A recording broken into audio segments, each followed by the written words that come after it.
If you're wondering how to turn on Bluetooth on your Amazon Fire TV and connect any wireless headphones or earbuds from Sony, Google, Bose, JBL, etc. by pairing them via Bluetooth, then here's how it's done.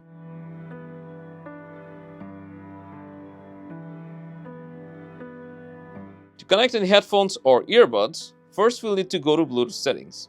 So from the home screen, go to Settings, then Controllers and Bluetooth devices. After that, you'll need to go down, open Other Bluetooth devices, then hit Add Bluetooth devices. Now your Fire TV will start searching for nearby Bluetooth device. So grab your Bluetooth headphones or earbuds and put them into pairing mode. After that, when the device appears, just press select on them and they will be connected to your Fire TV. In the same way you can connect any other headphones or earbuds. It's that simple. So if this helped, make sure to smash that like button and subscribe for more.